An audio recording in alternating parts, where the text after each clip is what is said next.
Boa tarde a todos. Obrigado. Em meu nome, da PDM e da IBM, agradeço a vossa presença aqui hoje. Vamos falar aqui sobre o tema Cloud, transição para a Cloud, jornada para a Cloud. Eu sou Bruno Ferreira, sou responsável por uma área de Business Automation dentro da PDM e tenho aqui comigo hoje Arlindo Dias, que é arquiteto de Cloud da IBM. Antes de começarmos a falar sobre Cloud, gostaria de passar aqui por 2 slides para apresentar muito brevemente a PDM.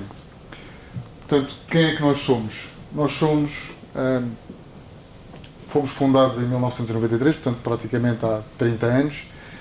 Em 2008 foi criado um grupo PDM, temos vindo a crescer tanto por crescimento orgânico de criação de capacidades e de áreas de competência dentro da própria empresa, quer pela aquisição de outras empresas, que hoje em dia o grupo é constituído de cerca de 15 empresas.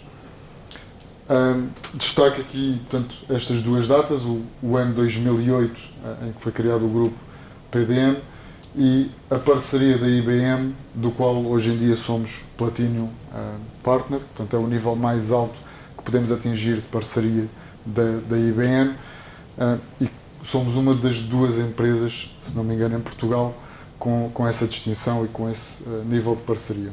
O que é que nós fazemos? Portanto, para além de trabalharmos muito ligados também aqui à área da IBM, trabalhamos com muitas outras áreas dentro da empresa, trabalhamos com áreas de infraestrutura, trabalhamos em serviços externalizados e especializados em algumas áreas de atuação e outsourcing com os nossos clientes, indo diretamente àquilo que nos traz aqui hoje, que é a Cloud, transição para a Cloud, jornada para a Cloud. Portanto, quando nós começamos a pensar em Cloud, muitas vezes pensamos na Cloud como um destino. Na verdade, a Cloud não é um destino. Porque é que nós dizemos esta frase, a Cloud é uma capacidade, não é um destino, e temos que mudar a nossa forma de pensar. Ela, na verdade, diz pouco, mas diz muito ao mesmo tempo. E, portanto,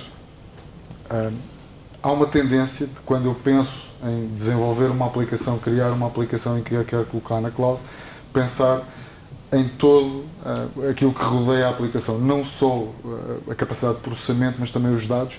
Então eu acabo por colocar tudo no mesmo sítio. Portanto, eu desenvolvo a aplicação, desenvolvo aquilo que é o meu modelo de dados e acabo por colocá-la toda no mesmo sítio.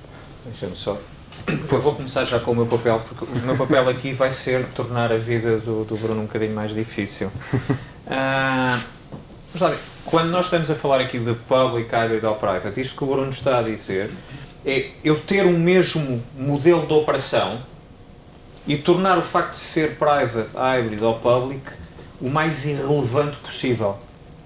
Ou seja, o que me interessa quando estamos a falar de cloud não é se é cloud pública, o que me interessa é o modelo, até porque cloud não é uma tecnologia. Okay? Cloud é um modelo de operação. Um modelo de operação e um modelo de consumo de tecnologia. Essa tecnologia pode estar disponível na cloud e eu vou consumi-la. Agora, eu quero ter um modelo que seja transparente, usar esse mesmo modelo de pagar pela utilização e a forma como eu opero com essa tecnologia. E daí o public, hybrid e private, e aí o não ser uma capacidade, e às vezes, e não um destino. Não é? Eu vou para a cloud. Boa viagem, quer dizer.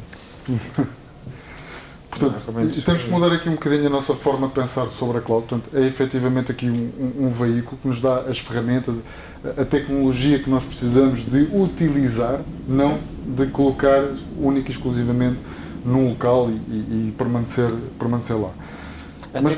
Até porque há uma coisa, há uma frase do Jim Detters que é o founder da Galvanizer que eu adoro, que é, vou já usar a tradução, que é qualquer 2 indivíduos no Starbucks, ou aqui no nosso caso pode ser na Portugália, têm acesso à mesma capacidade computacional e à mesma tecnologia que as empresas do Fortune 500.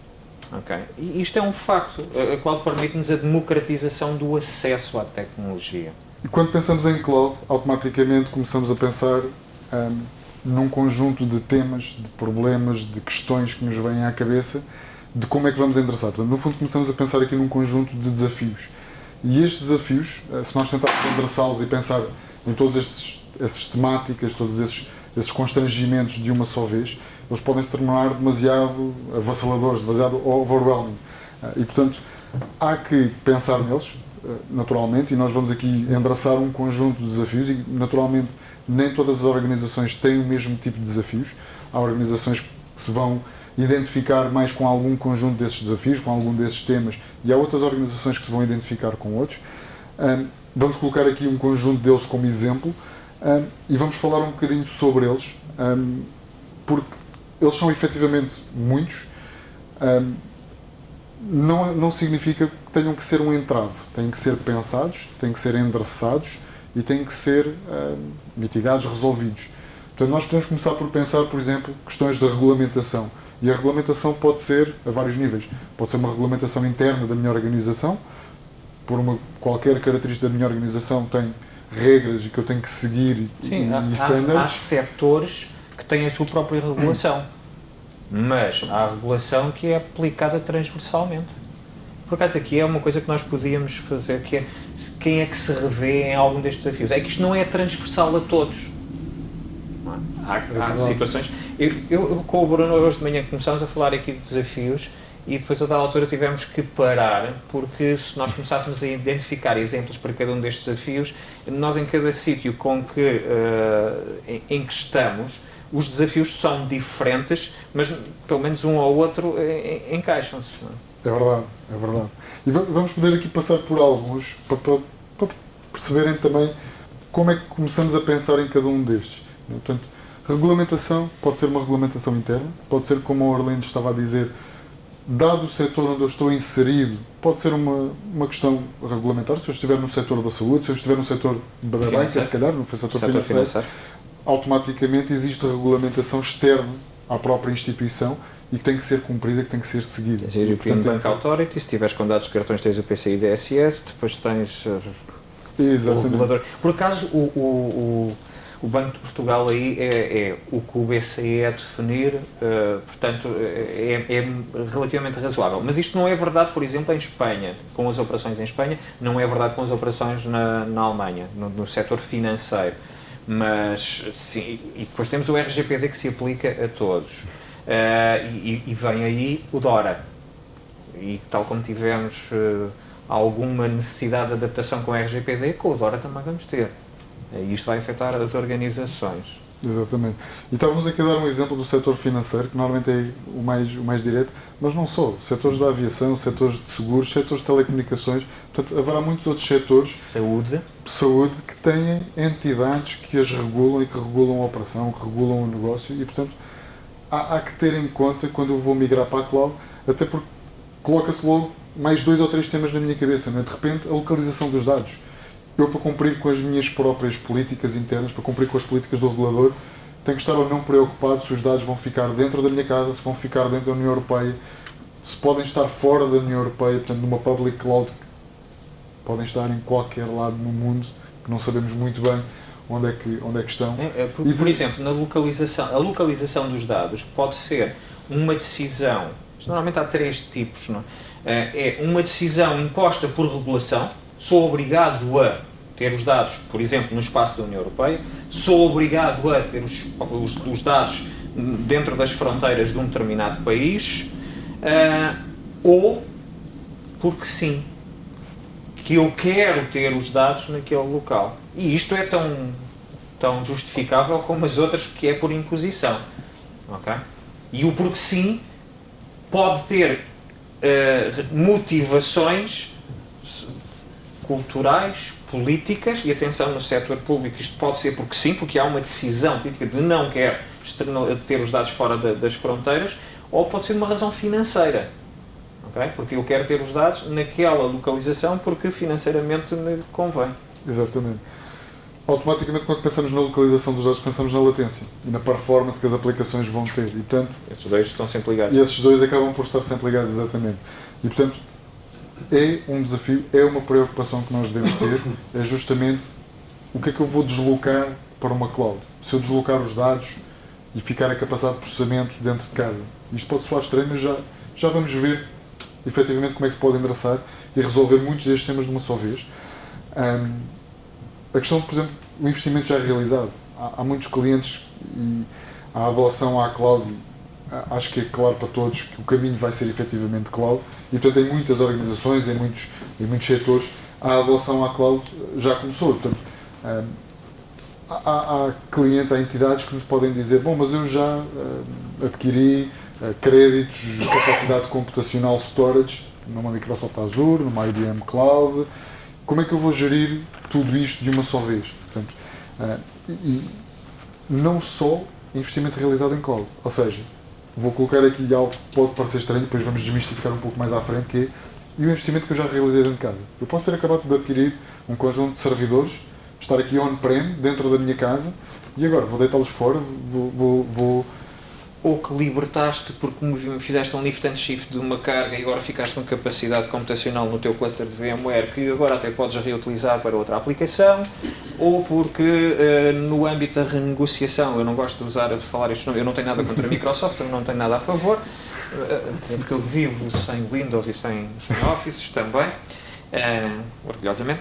Mas, porque no âmbito de uma renegociação do Office 365 tenho créditos à Azure, porque financeiramente me interessa, eu quero consumir ali os recursos, porque há um interesse financeiro de facto nisso.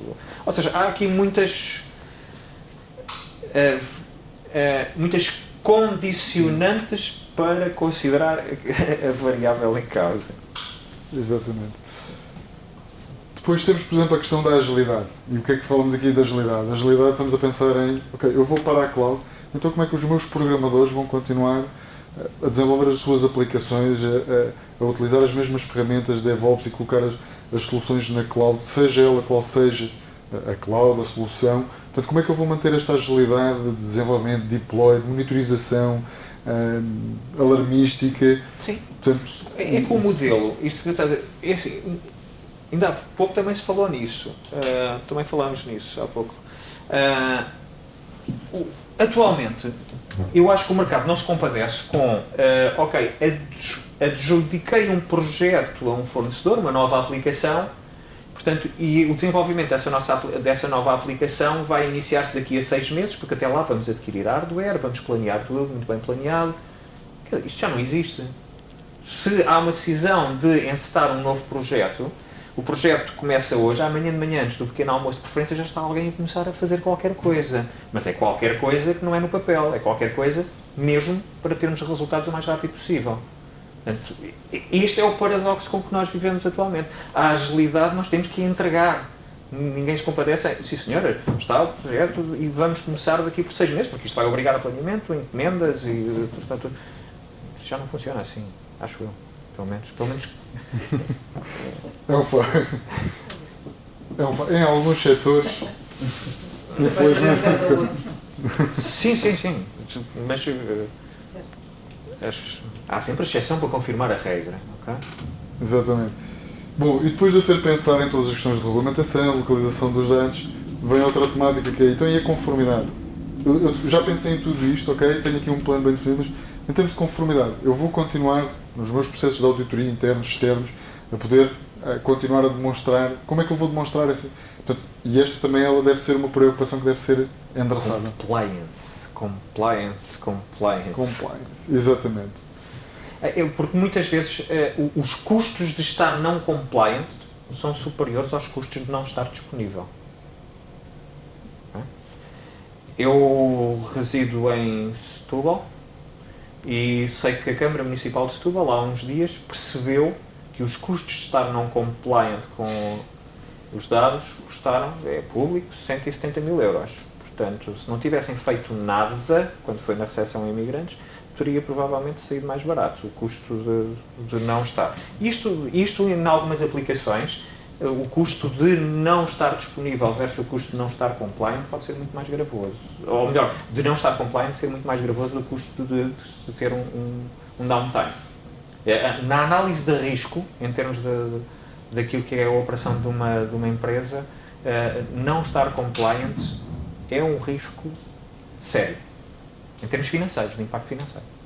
As coisas já não são como eram há 20 anos atrás. É um facto. Temos muitos outros. Vamos aqui. O peso dos dados. O peso entre entre aspas. A gravidade no sentido da física. Gravidade no sentido da física. Exatamente, o peso. Nós temos que pensar, temos aplicações a correr no dia-a-dia com volumes de informação, umas com mais, outras com menos. Muita dessa informação, muitas vezes, cruzada. E, portanto, quando eu começo a pensar, ok, eu vou deslocar algo para a cloud, pode ser a minha aplicação, podem ser os meus dados, eu vou ter que, de repente, pensar em todas essas interligações que existem entre que aplicações é que usam que dados, os dados, se eu os migrar para uma cloud e migrar também, e se calhar indo ao pouco àquele que é o destino e tentar levar as duas coisas ao mesmo tempo, mas de repente eu tenho uma outra aplicação, se calhar mais antiga, legacy, que ainda faz partido dos dados e portanto estou a colocar um problema de latência, de performance numa outra aplicação sobre os quais os dados são partilhados. E, portanto, há que ser pensado com calma, mas muito assertivamente naquilo que é... Aqui temos exemplos muito comuns, que é, eu vou criar uma pequena aplicação extremamente inovadora, baseada em microserviços, tem meia dúzia de microserviços, containers, pequeninos, que é cloud native, e o que é que faria sentido? Vou fazer deploy isto no cloud. Okay? É a forma mais simples. Mas esta aplicação o que faz, no meio do seu processo, obriga a uma consulta ao meu warehouse, ao meu data warehouse, que tem uns teras. De acordo com o princípio da gravidade, é como uma lua junto à Terra, não é? Esta aplicação não faz sentido estar a 200 ou 50 milissegundos de distância. Pode não fazer sentido, depende do que a aplicação faz em si. E aí, muitas vezes, o que acontece é razoável, tecnicamente, que esta gravidade do meu data warehouse para esta aplicação, para este microserviço que basicamente utiliza os dados que estão ali, esteja junto deste sistema. Okay? E isto cria-nos aqui um problema. Então, mas é cloud native, eu agora quero colocar isto na cloud, mas o meu warehouse está aqui. O que é que eu faço? Vou mover também os dados por causa destes microserviços que estão a consumir. Passo a ter aqui um paradigma. Como é que eu resolvo isto? É porque a latência, quer dizer, é tema numas aplicações, não é tema noutros. A latência não é sempre um tema, não é sempre um problema. Portanto, se nós quisermos ver aqui estes desafios de uma outra forma e aqui arrumados, e eles acabam por se repetir, eu quando penso em deslocar algo para a cloud, eu normalmente tenho que pensar também em aplicações legacy, tenho que pensar nestas tais capacidades técnicas, nas skills que tenho disponíveis no mercado, dentro de casa, tenho que pensar, peço desculpa, não é na severidade dos dados, é o peso dos dados, tem a ver com o volume de dados, a privacidade dos dados, naturalmente, para onde é que eles vão ser deslocados. O poder computacional, portanto, faz todo o sentido eu pensar em pôr o meu poder computacional onde ele faz sentido. Portanto, e eu, quando começo a pensar no poder computacional, tenho que começar a pensar naturalmente em endereçar aqueles desafios de a performance, a latência, a regulamentação. Será que posso pôr dentro da União Europeia? Será que posso pôr fora? Mais uma vez, o peso dos dados também aqui a ter um fator.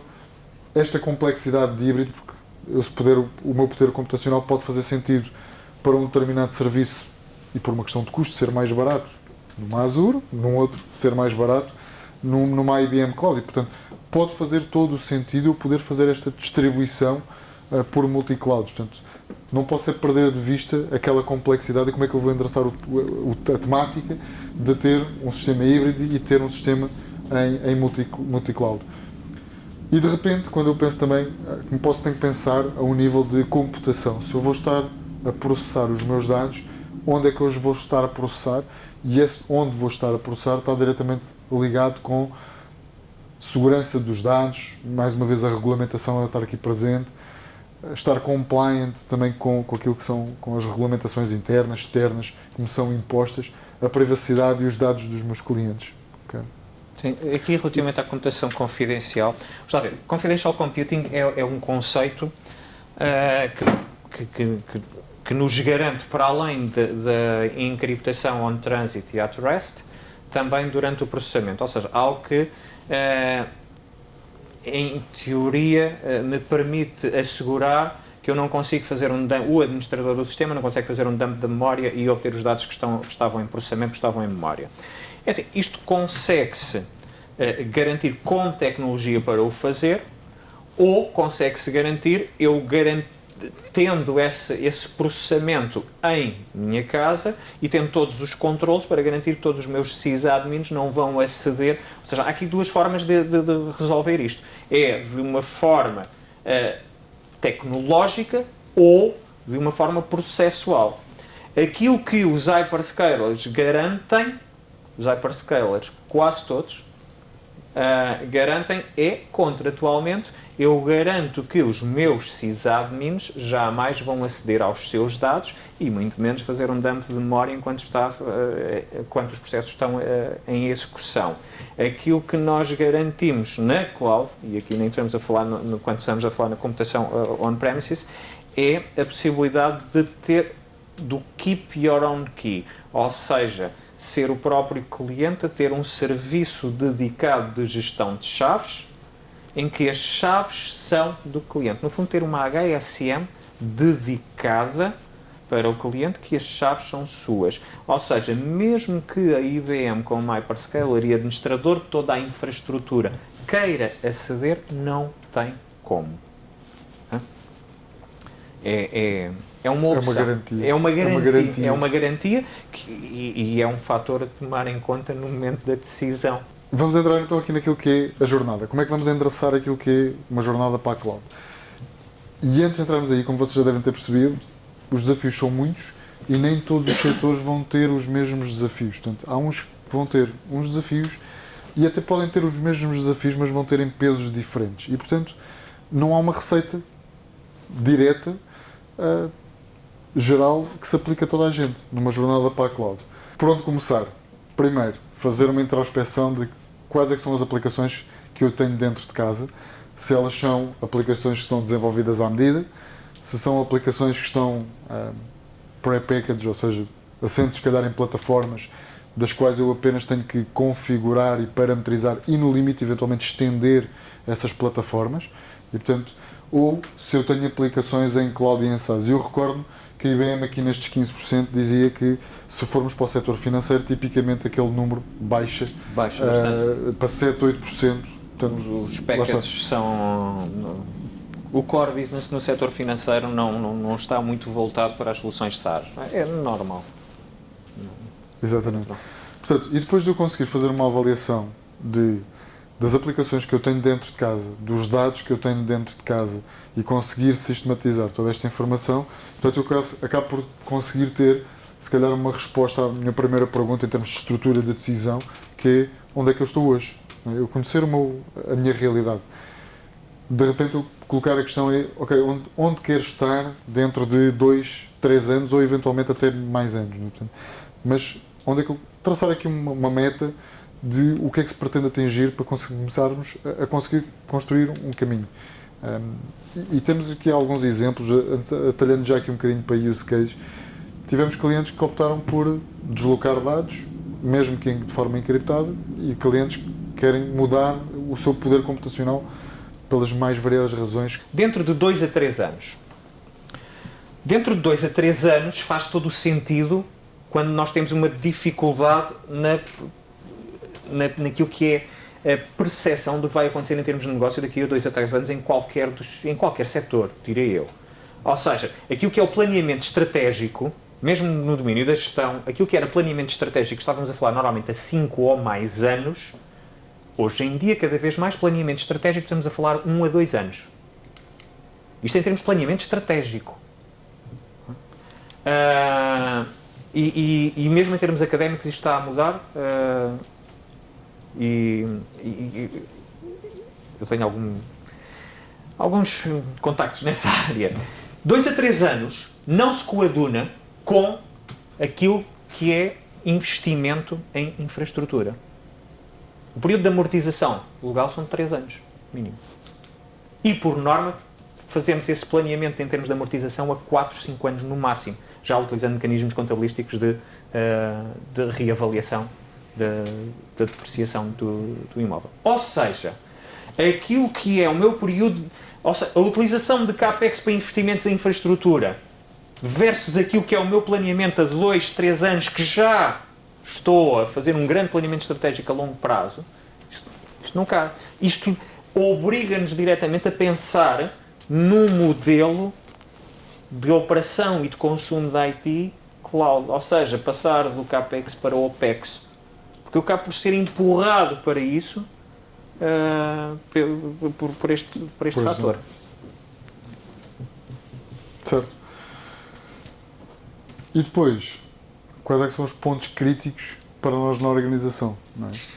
Ou seja, de todos aqueles desafios que nós vimos lá atrás, quais é que são efetivamente os pontos críticos que devemos dar prioridade? Aliás, eventualmente todos eles serão endereçáveis, ou terão que ser endereçados.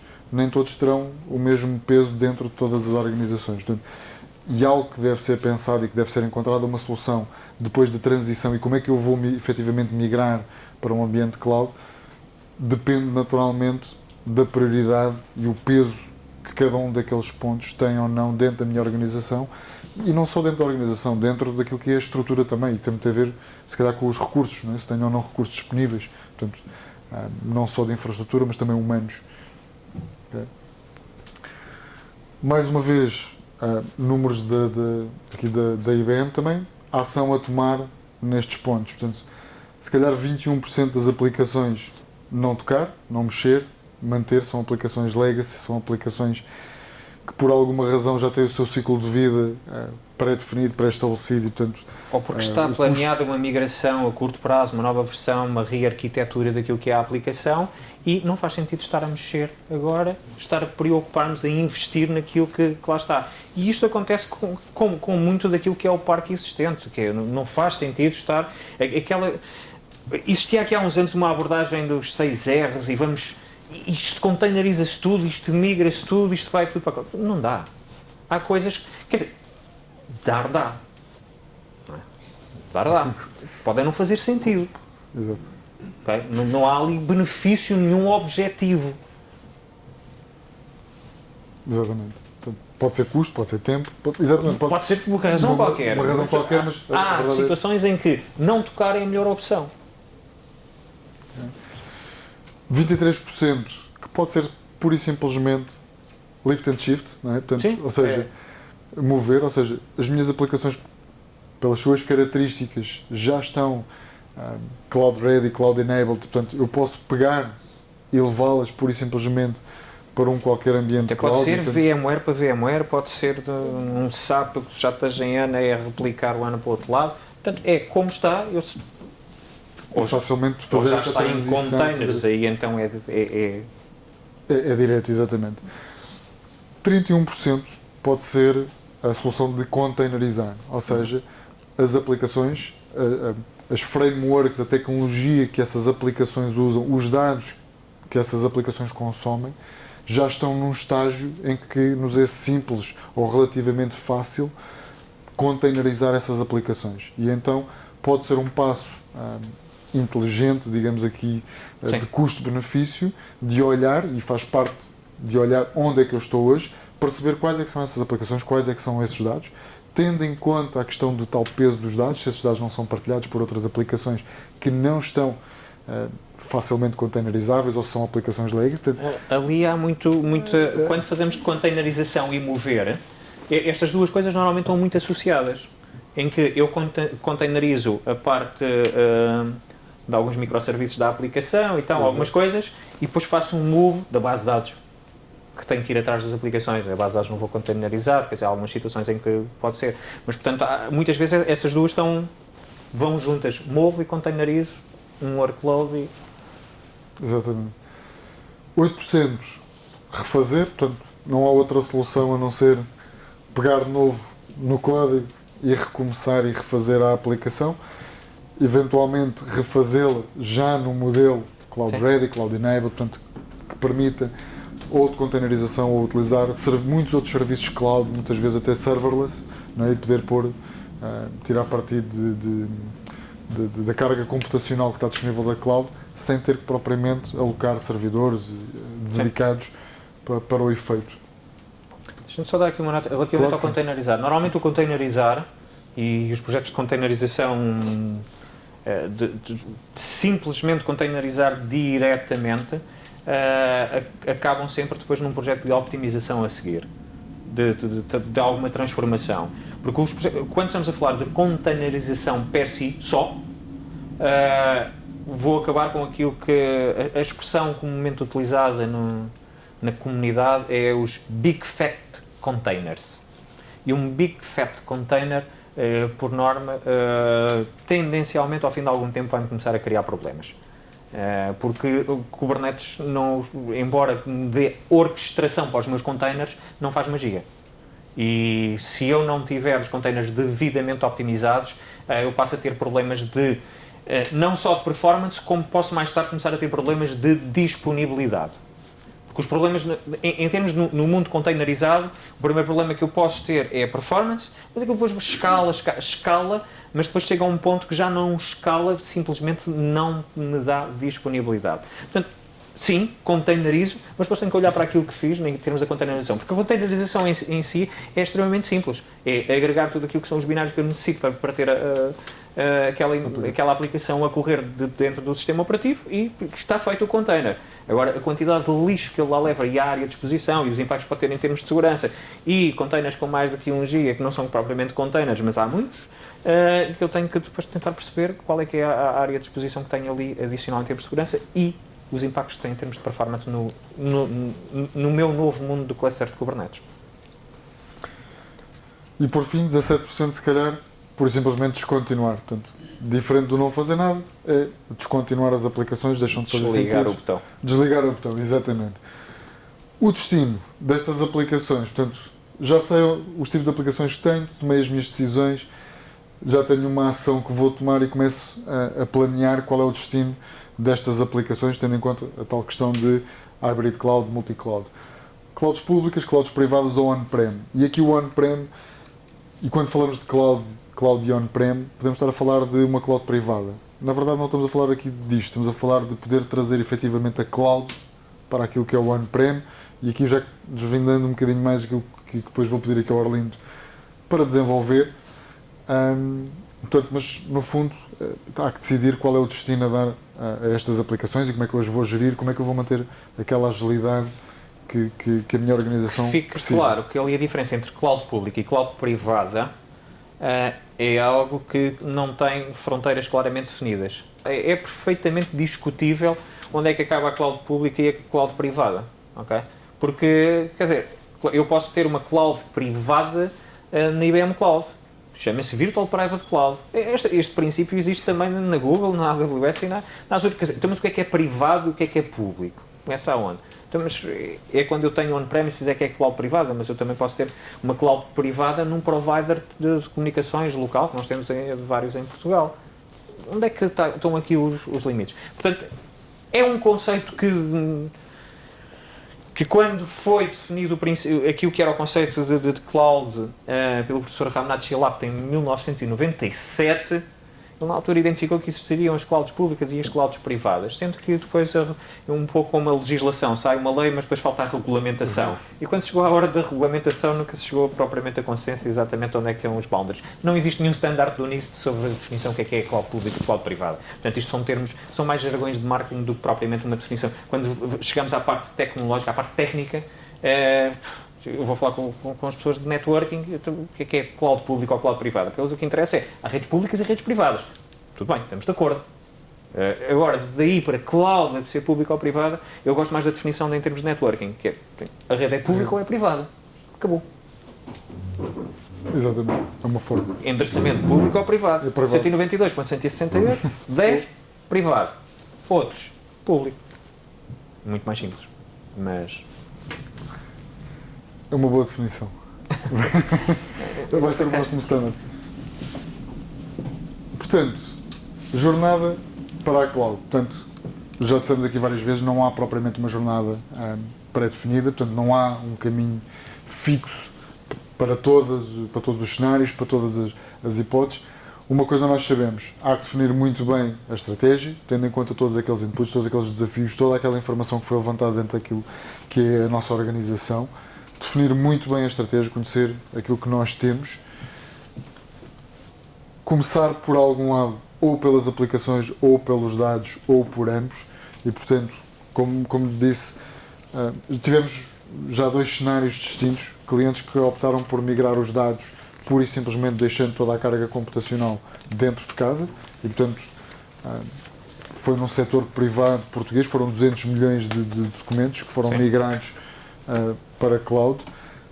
Naturalmente, dado o setor, portanto, houve questões de segurança que quiseram acautelar e, portanto, foi colocar encriptação sobre os dados que eram armazenados em cloud e, portanto, foi a forma que o cliente encontrou de deslocar os seus dados, garantindo a segurança, garantindo a privacidade dos dados, portanto, e se calhar responder a todas as questões de compliance, e regulamentar a que estava obrigado.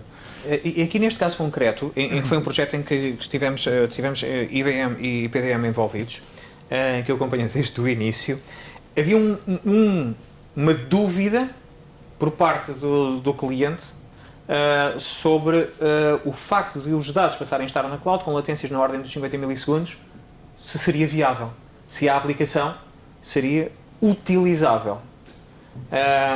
E na altura essa questão foi-me colocada e a minha resposta foi: não faço a mínima ideia. Okay? E essa resposta deu aso a vamos testar. Porque eu não conheço, eu não sei como é que os utilizadores, qual é o requisito dos utilizadores, como é que a aplicação se comporta. Portanto, eu sabia dizer o número. Qual é a latência? Sei dizer o número. Então isso, não sei. Okay? E testámos e a conclusão foi: sim, não tem impacto. Aliás, a parte aplicacional em si tem mais latência que o tempo da latência da rede dos 50 milissegundos. Okay? Portanto, exato. A conclusão foi tranquilíssimo, mas sim, era um tema que poderia ser inviável face à latência. Provou-se que não era, mas teve que se testar. As variáveis são demasiadas para conseguirmos fazer um cálculo, quer dizer, quando eu tenho só uma variável preenchida, que é o valor da latência, 50 milissegundos, worst case scenario, entre 30 e 50, não era o suficiente para... Certo. Não é uma ciência exata, no fundo, ou seja, há que testar, há que perceber qual é a necessidade real da aplicação, qual é que é o use case, para que é que os dados são utilizados, qual é o volume de dados até a ser processado, porque o volume depois também acaba por ter... O overhead da encriptação, quanto é que coloca ali. E isso foi testado também, recordo-me claramente, foi testado, fazer a encriptação dos dados versus não fazer a encriptação dos dados e desencriptação no retorno dos dados, qual é que era o overhead que isso colocava sobre o processamento e se era ou não gerível para os utilizadores da aplicação no final, portanto, para a organização.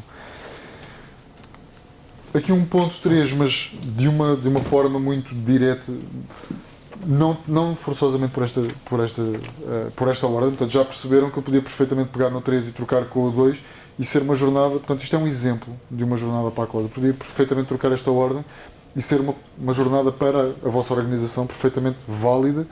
Portanto, que eu vou começar por desenvolver aplicações novas, e aqui trago um outro exemplo, em que temos, neste momento, em caso, portanto, antecipando aqui o use case, e vamos mudar aqui um bocadinho o final, antecipando aqui, temos um cliente em que estamos a trabalhar agora, que tem um conjunto de aplicações legacy dentro de casa, mas também tem necessidades de começar a desenvolver novas. Então, ao começar a desenvolver novas, já pensou o que é que eu vou fazer, onde é que eu vou fazer, como é que eu quero guardar.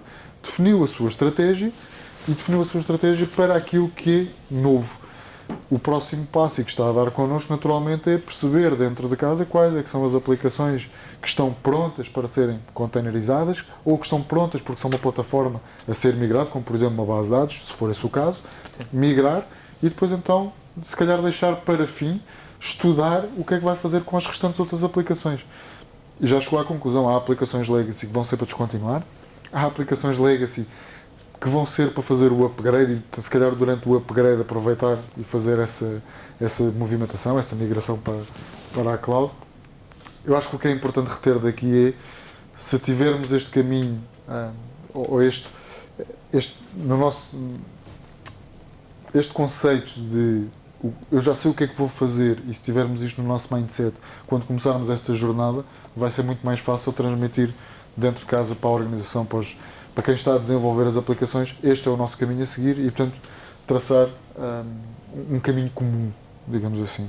Portanto, e depois, no final, portanto, o último passo ou aquilo que se pretende é eu poder estar a gerir as minhas aplicações de uma forma simples, segura e, se calhar, até de uma forma transversal. Não é? Nós, ao longo aqui da apresentação, fomos tocando aqui naquele tema de cloud privada, mas on-prem, sendo duas coisas diferentes.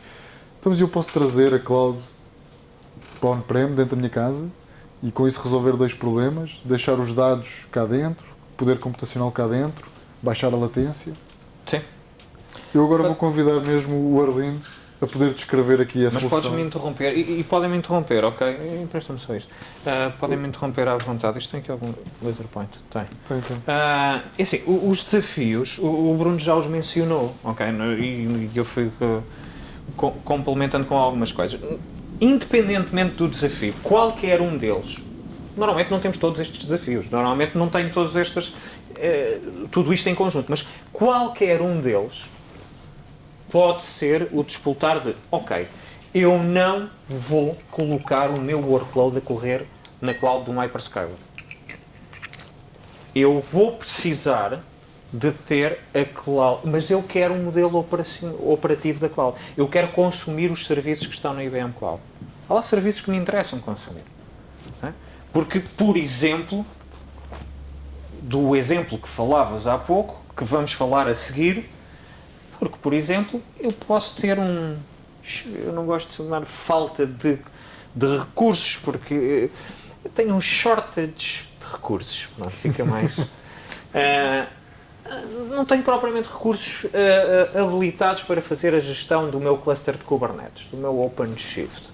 Não tenho, que cheguem, quer dizer, tenho uma pessoa que até percebe um pouco disto, mas não dá para criar uma equipa até pela dimensão. Quer dizer, não faz sentido, se eu vou ter um cluster de Kubernetes, ou dois, estar a contratar uma equipa, ou contratar serviços, montar uma equipa para gerir um cluster. Ok? Sim. Não vou contratar um mecânico porque comprei um carro. E agora vou contratar um mecânico para... Ok? Vou consumir os serviços quando preciso.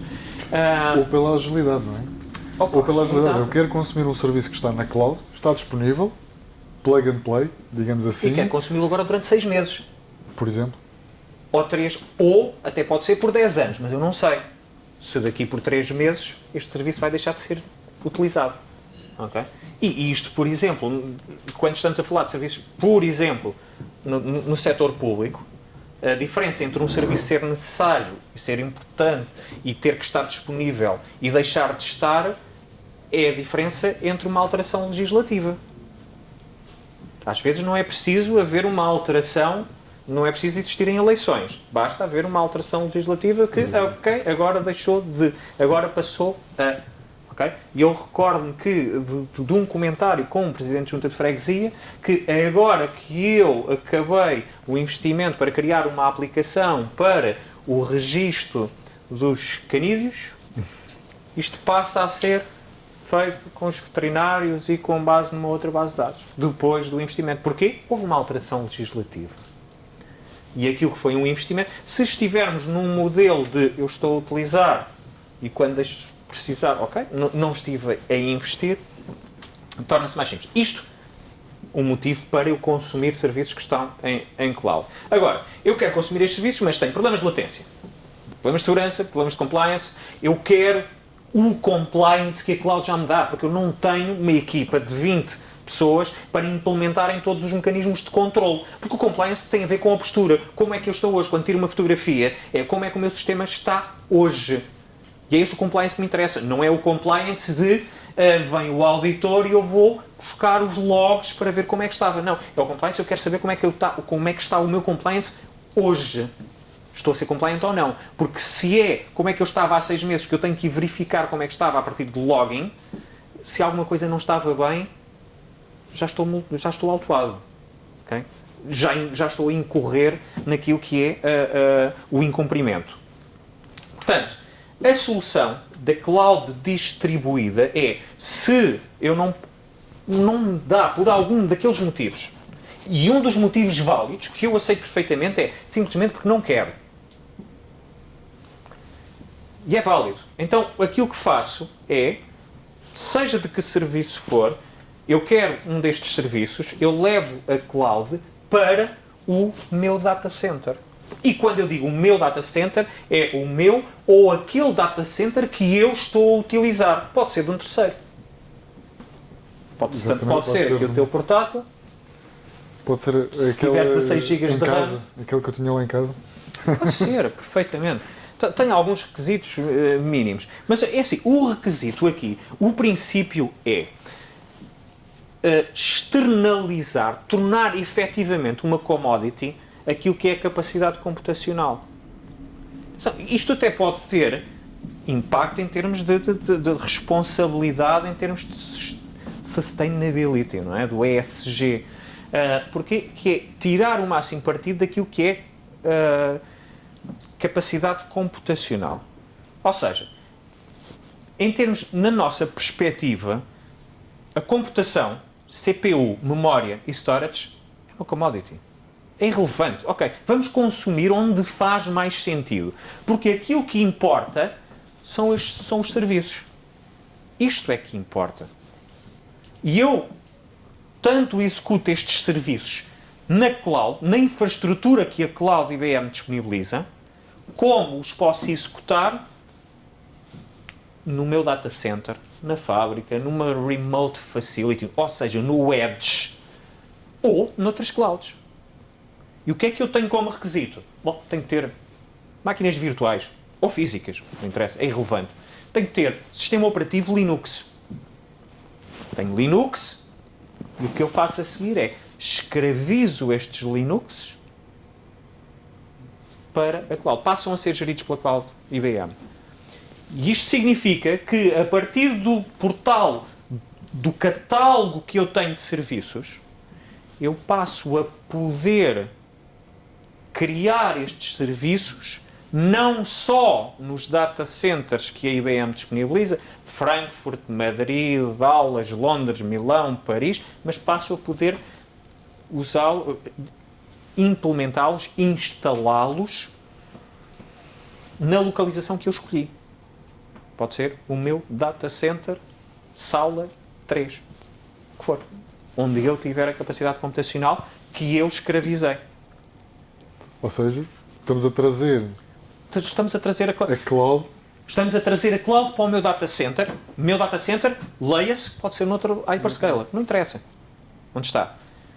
Por outro lado, também podemos dizer que estamos a entregar a computação à cloud. Isto tem uma vantagem. É assim, se eu já fiz um investimento em hardware, tenho lá o hardware que ficou disponível, nós falámos disso há pouco. Exatamente. O hardware já lá está. Vou optimizar, vou tirar partido. O hardware é para estar a consumir ao máximo. O único, se não, é o consumo energético.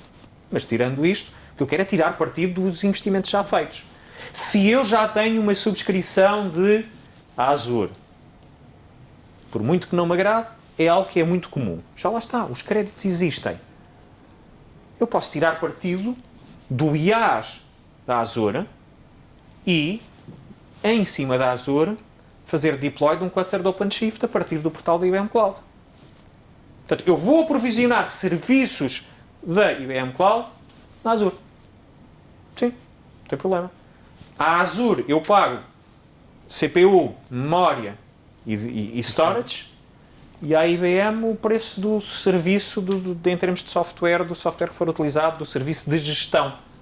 Neste caso, seja o entitlement do OpenShift, se for um cluster de OpenShift, ou o serviço de gestão, se for uma base de dados, um Postgres, do serviço de gestão da mesma. Sendo que é um serviço gerido. Eu deixo de gerir aquelas máquinas em termos de sistema operativo. Portanto, esse custo, dano. Porque aquelas máquinas passam a estar escravizadas para a IBM Cloud. E segurança. Ou seja, já falaste de trazer a questão do compliance para dentro de casa. Porque eu trago, ao escravizar estas máquinas vão passar a ser ARM pela IBM. E a segurança é a segurança é a mesma segurança, com exceção da parte física, não é? A parte física está no data center onde tiver. Se alguém lá for. Mas toda a segurança de sistema operativo para cima é a mesma das máquinas que estão nos data centers da IBM Cloud. E os mecanismos de postura em termos de compliance são exatamente os mesmos. Okay? Tens dúvidas? Não, mas colocava a questão para nos interromperem neste momento, se alguém tiver dúvidas. Exato. É um momento. Quer dizer, um momento? Tenho uma questão. É assim. Portanto, nós estávamos aqui a falar sobre a jornada para a cloud. Sim? Pelo que eu estou a perceber, esta solução do IBM Cloud Satellite, em que medida é que, eu queria perceber melhor, em que medida é que facilita essa jornada? Pode facilitar essa jornada no sentido em que me deixa passar, eu sou uma organização que tenho tudo on-premise, certo? Uhum. Tenho tudo dentro de casa e o Satellite vai-me ajudar a misturar, é isso? A misturar o on-premise com a cloud, é isso? De forma... Nin. Ajuda-me a resolver estes desafios. Porque se eu não tiver estes desafios não faz sentido estar a criar mais complexidade. Isto ajuda-me a... Se eu tenho necessidade de um serviço que está na IBM Cloud, mas tenho um requisito que me obriga a usar a computação de um outro sítio qualquer, eu vou distribuir essa computação. Ou seja, eu vou distribuir os meus serviços pelos locais onde está essa computação. Eu quero usar aqueles serviços. Por exemplo, um cluster de OpenShift para executar os meus containers. Mas quero ter esse cluster em minha casa. Por uma qualquer daquelas razões ou outras. Isto não é uma lista exaustiva. Eu tenho essa possibilidade. Isto dá-nos a possibilidade de trazer a cloud para o edge, para o meu data center, para onde eu quiser. Permite-me utilizar a computação onde quer que ela esteja. Consegui explicar? Se calhar não. Mas, voltando à jornada, Sim. portanto, o que me está a dizer é que posso utilizar serviços no meu on-premise, não é? Sim. Exatamente. Certo. Sim. Mas, por decisão estratégica, eu preciso passar para a cloud.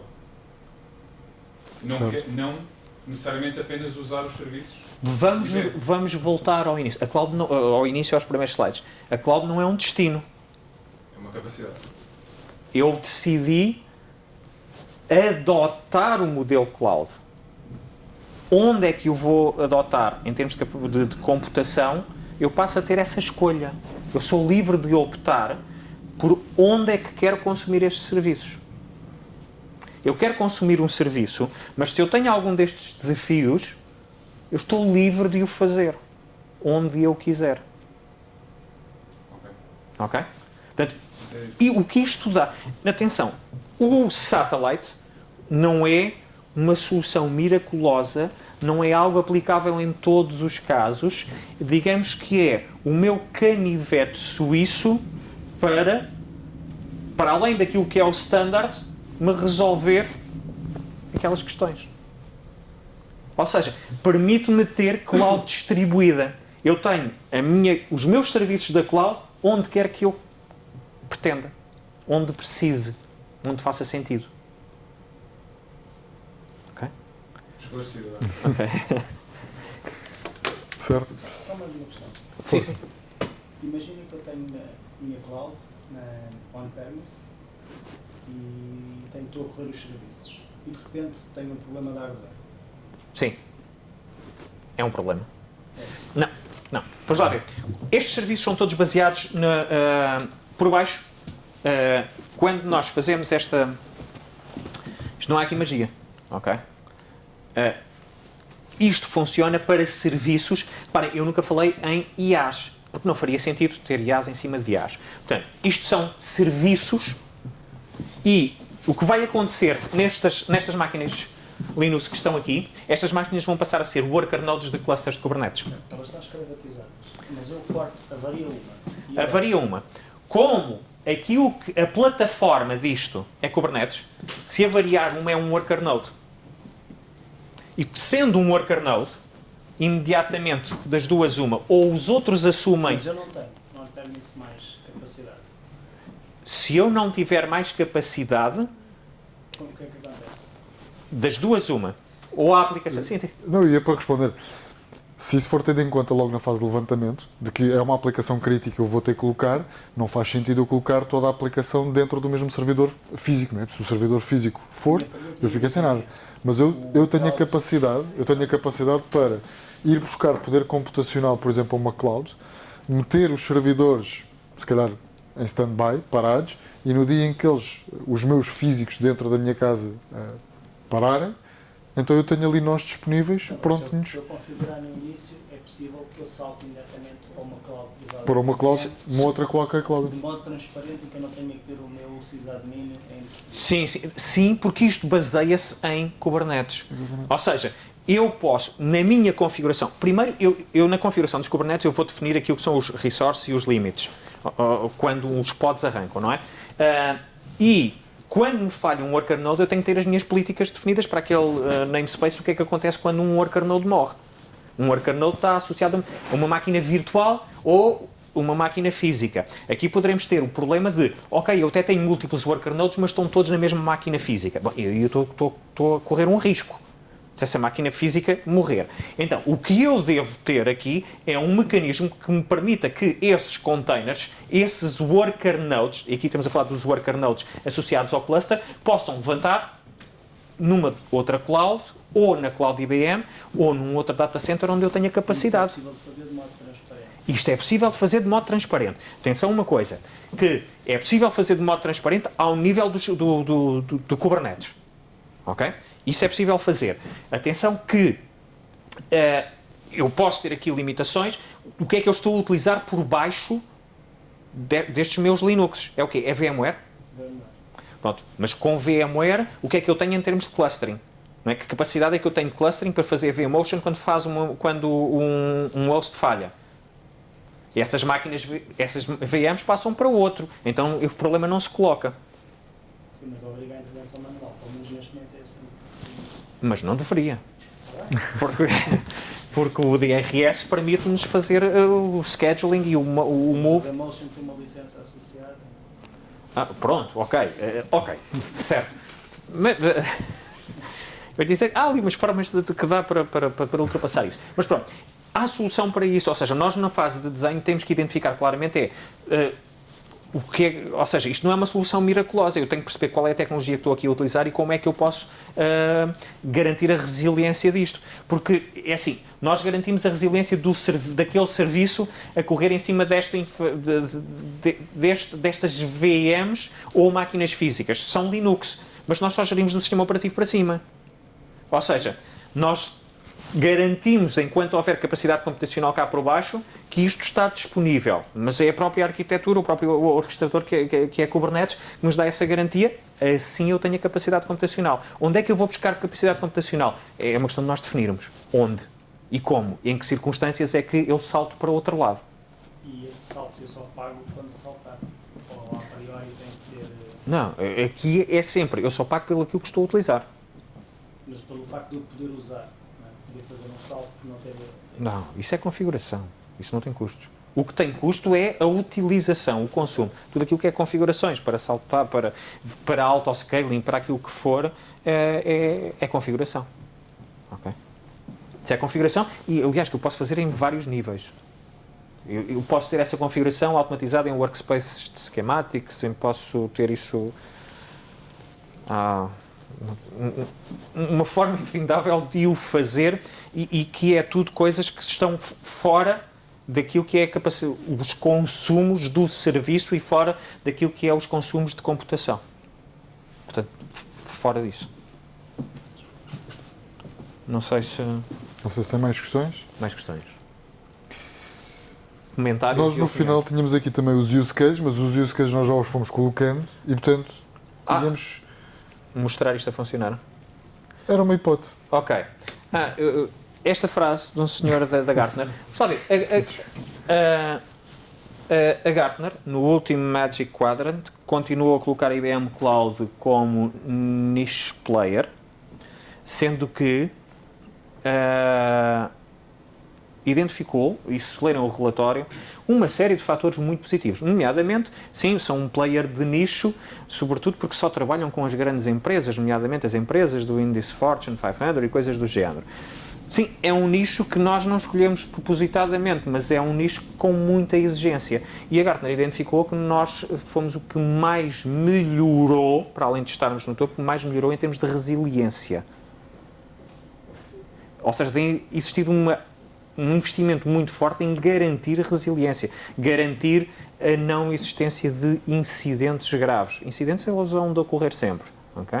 É inevitável, mas tem existido um foco muito grande naquilo que é, lá está, o nicho, porque teoricamente o nosso nicho, sim, é o nosso nicho tradicional, setor financeiro, setor da saúde, ambientes, workloads consideravelmente regulados, que nos dão grande exigência. Agora, isto não invalida que possa ser utilizado por qualquer tipo de entidade. Que nos temos focado nesse nicho e assegurar o cumprimento da regulação, assegurar a segurança, assegurar a resiliência e que provavelmente isso nos divergiu daquilo que são os serviços de utilização de consumo massivo imediato, sim, provavelmente. Porque nós, para lançarmos um serviço, antes de o lançarmos, temos que garantir que ele de facto está compliant e está resiliente e não dá para fazer testes e brincar. Eu vou mostrar, só se calhar... uma questão, Sim. se calhar pode ser oportuna agora. Nós, como integradores e implementadores, Sim. uma das questões que surge é qual é o custo, qual é o TCO deste tipo de soluções. Temos sempre alguma dificuldade em ajudar de forma ágil os nossos clientes ou potenciais clientes. E a pergunta é se... O custo do satellite em concreto? Da transição da jornada para a cloud em geral e do satellite em particular. O do satellite é custo por máquina gerida. É um custo de meia dúzia de dólares por máquina gerida. Mas há algum tipo de ferramenta? Vocês ajudam-nos a fazer esse cálculo? Sim, nós ajudamos. Ok? Ele ajuda e eu ajudo a ele. Ok? Portanto, o Bruno ajuda, a PDM ajuda e nós ajudamos a PDM, obviamente. E é assim, o custo do satellite é uma coisa, é público, está no configurador. Se formos a cloud.ibm.com, está lá um TCO, a ferramenta, o Cost Estimator. É só identificarmos o que é que nos interessa, mas o custo é simples, por location, acho que são $60 por location e um adicional por máquina gerida em termos de CPUs, X CPUs por máquina gerida. Depois há o custo do serviço on top. Certo, mas que fica mais barato, e lembro-me de uma frase que tu usaste aqui há pouco tempo, que é fica mais barato do que andar de Uber 1 hora, não é? Portanto... Esse exemplo, isto fica muito mais barato. Isso foi o exemplo, eu usei esse exemplo comparativamente com utilizar o Melpar com ZOS. Melpar de mainframe com ZOS. Okay? Sai mais barato uma hora de Melpar, muito mais barato uma hora de utilizar o Melpar com mainframe, do mainframe com ZOS, do que andar uma hora de Uber. Okay? É mais barato. E o tipo de equipamento não é comparável em termos de preço. O preço do mainframe versus o preço de uma viatura dessas usadas pela Uber, não estamos a falar da mesma coisa. E sai mais barato. Como? E aqui tem os serviços geridos de toda a infraestrutura. No caso do mainframe, estamos a falar do Melpar, em que nós entregamos... Tem lá pessoas por trás. Mas não tem serviços. Mas respondendo ali... Sim, a parte dos serviços complementa lá... Não, a pergunta... Nesse cliente que nós estamos a trabalhar neste momento, foi feito justamente esse estudo. Entre, ok, eu quero ir para a cloud, quero levar um conjunto de informação de aplicações novas que estou a desenvolver para a cloud e também por questões, não foi bem de regulamentação, mas foi por uma questão do contexto em que eles estão inseridos a nível europeu e, portanto, há um ter que acompanhar todos os parceiros europeus nessa transição para a cloud, em colocar algumas das aplicações lá, em que começaram a perceber, ok, eu tenho que obrigatoriamente ir para esta solução, eu tenho que ir para clusters de OpenShift, clusters de Kubernetes. Quanto é que me custa ter um administrador de sistemas, que não tenho dentro de casa, versus quanto é que me custa eu ir utilizar um serviço da cloud, onde eu para aprovisionar eu faço um clique, escolho a localização. Há questões, naturalmente, que têm de ser ultrapassadas, questões nomeadamente de comunicações, networking, e isso tipicamente nestas soluções é aquilo que se calhar mais dói a ultrapassar, mas não está diretamente relacionado com a instalação da plataforma em si ou do OpenShift ou da gestão. E depois temos toda aquela camada de gerir, da gestão do lado da cloud, temos uma consola que nos diz como é que estão os serviços. E portanto tira também mais uma vez o peso do tal administrador. E foi engraçado que fizemos essa comparação. Aliás, eu lembro-me, o Arlindo foi buscar até o salário médio sim. da OCDE para justificar a utilização cá em Portugal do IBM Satellite. Sim. Naturalmente, depois há todos os serviços, mas os serviços, quer seja para ele colocar a solução containerizada e colocar num Docker ou colocar num OpenShift, acabam por ser, se calhar, os mesmos. Sim. Só para terem uma noção do quão complexo isto é e quanto isto pode ser um acelerador efetivo. Estamos a falar aqui também de um acelerador, de uma forma de rapidamente eu adotar aqui um modelo de cloud. Se eu pretendendo fazer... Ok, está aqui. Está ali comprovado que eu não dependo de Windows, ok? Portanto, eu estou aqui no dashboard, portanto, entrei no portal da IBM Cloud. Eu vou aqui ao catálogo. Isto é um portal que, basicamente, tem o catálogo e tem aqui a lista das coisas que eu tenho aprovisionadas. Portanto, aqui no catálogo vou criar aqui uma location de satellite. Portanto,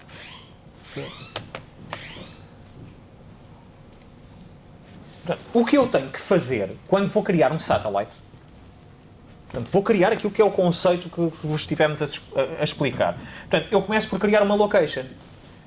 E criar uma location, eu tenho logo aqui os aceleradores para eu criar uma location em AWS, em Azure, em Google, ou Advanced Configuration, ou no on-premises, ou no Edge. Okay? Eu quero criar esta location no meu data center. A única coisa que eu tenho que fazer é atribuir-lhe um nome, Satellite Location. Neste caso é Satellite Location Data Center of PDM. PDM. Pronto. Vai ser gerido a partir de, neste caso, Frankfurt. Estamos na União Europeia. É conveniente que seja gerido a partir de Frankfurt. E depois, inclusive, posso criar aqui, dentro do meu data center, eu tenho 3 zonas, 3 bastidores, 3 servidores. Eu posso criar aqui alocações lógicas que mapeiem com locations físicas ou não. Isto tem tudo a ver com aquilo que é o princípio da arquitetura de Kubernetes, em que eu tenho sempre, no mínimo, para efeitos de resiliência e consistência, 3 membros. 3 worker nodes e 3 masters. Isto para tirar partido daquilo que é a resiliência da arquitetura de Kubernetes. Portanto, quando eu tenho 3 membros, se 3 hosts do cluster, o que seja, 3 worker nodes, 3 masters, para uma maior resiliência é conveniente, e aqui vemos, eu nestas decisões, provavelmente, se eu tiver 3 data centers, tenho a solução ideal. Data Center 1, Data Center 2, Data Center 3. Não tenho 3 data centers, mas tenho 3 racks onde tenho máquinas. Rack 1, Rack 2, Rack 3. Não, está tudo no mesmo rack, mas são 3 máquinas. Máquina 1, máquina 2, máquina 3. Não tenho. Bom, é VM1, VM2, VM3. Portanto, isto é tudo uma questão de organização lógica, ok? Como eu quero fazer isto. Portanto, mas já está preparado, está pronto. Portanto, criar a location é isto. Create location. Custa $59 a location. Esta organização. $59 por mês. Com estas capacidades está a criar e ele agora vai-me criar a location.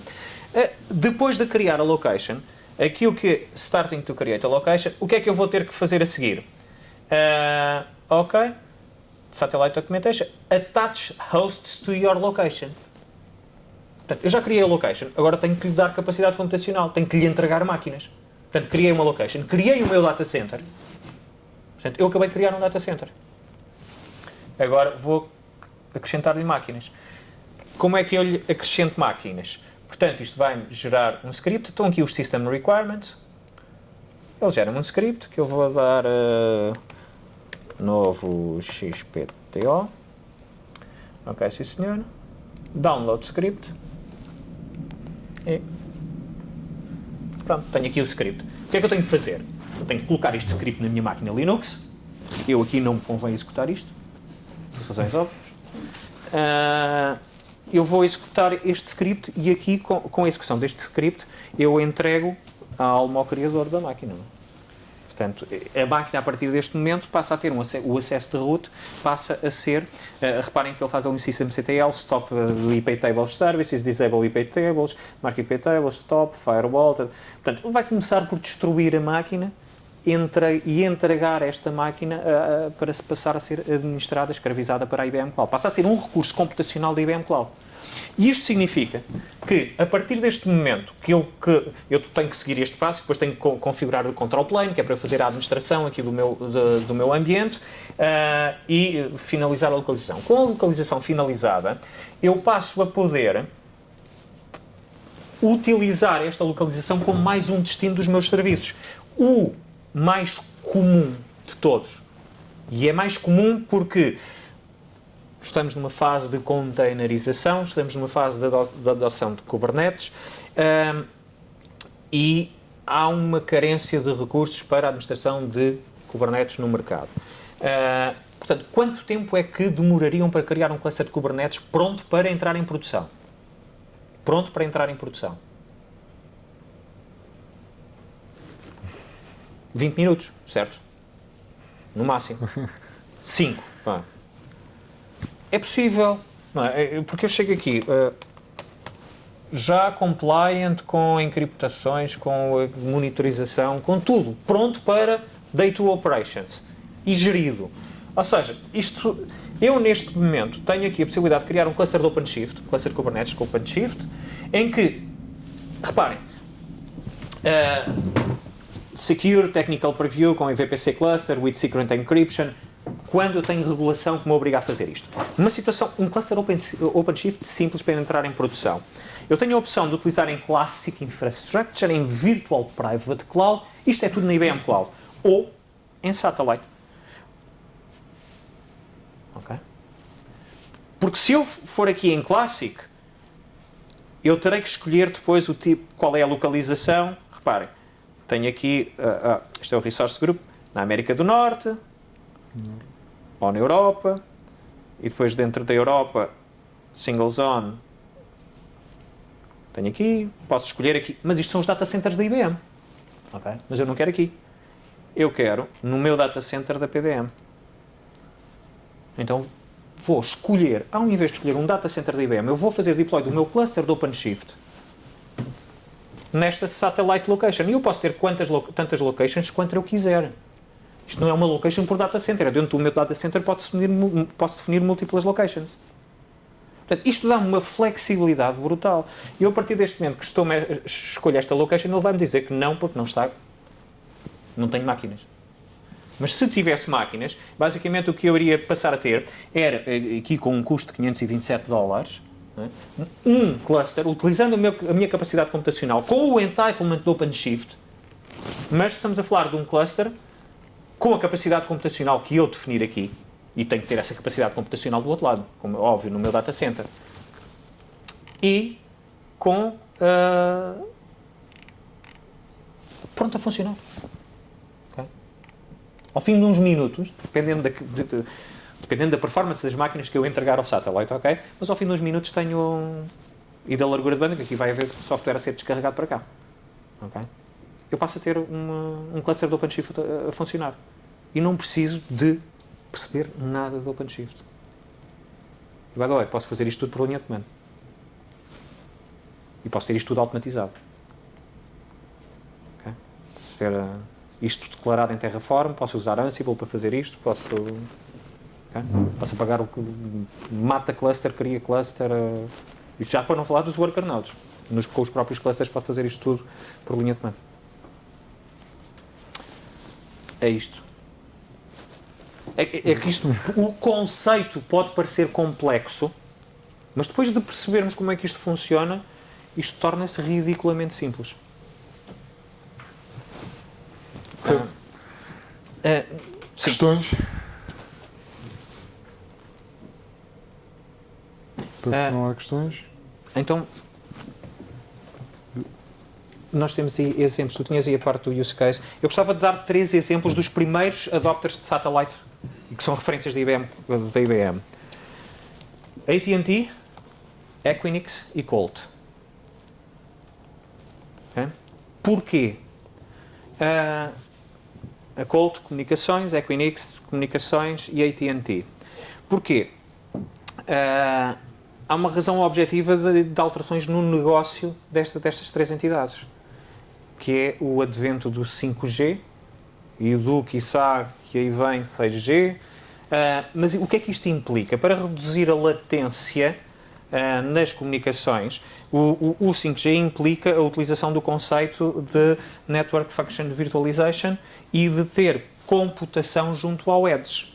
Ou seja, ao invés daquilo que era o tradicional no GSM, no MTS, ter uma computação centralizada, o core da rede centralizada, alguns no data center, em todas as comunicações móveis iam para esse centro, a necessidade de eu ter computação espalhada no Edge, mais próximo dos utilizadores, mais próximo junto às antenas. E isto significa que, para eu ter esta computação mais próxima, mas gerida de uma única forma, ou seja, eu ter um modelo de cloud, mas espalhado, faz todo o sentido a utilização do satellite. Okay? E eles foram dos primeiros a adotar o satellite e são atualmente referências da IBM.